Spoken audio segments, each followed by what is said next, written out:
Served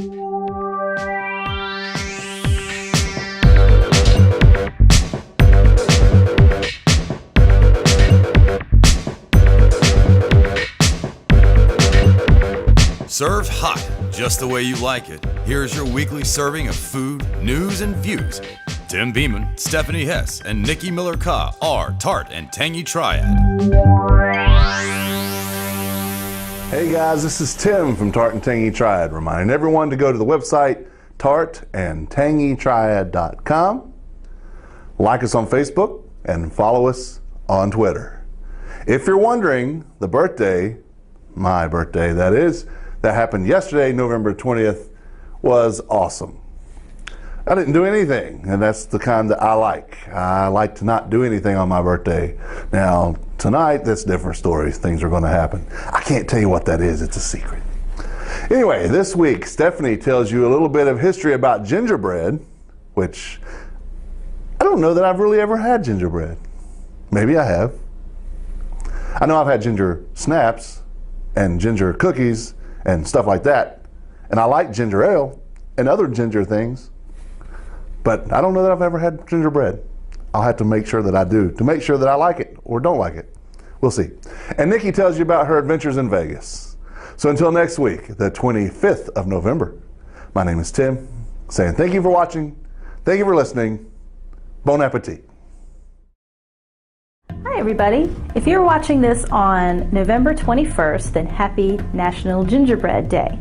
Now, gingerbread comes from an old French and German recipe, and it really is literally translated as a spice cake or spice bread. And it made its way across Europe and got popularized in the 17th century. Now, we have a little bit of local gingerbread history that I wanted to tell you about. If you're familiar with Old Salem, then you're probably familiar with the little yellow house on the corner called the Mix House.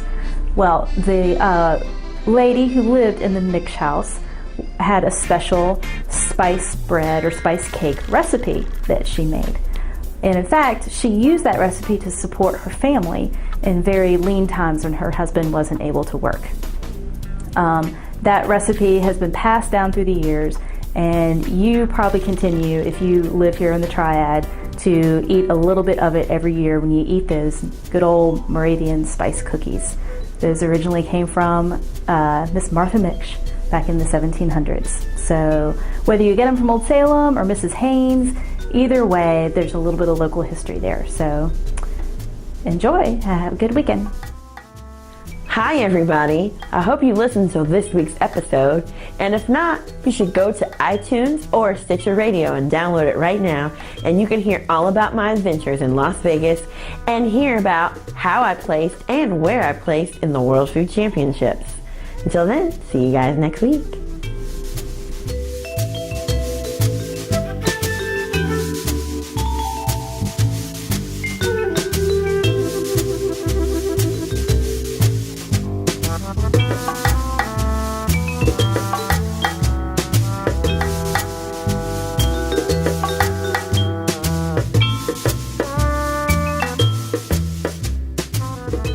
The views and opinions expressed in this podcast are solely those of the contributors and are not necessarily shared by our distributors or hosting company.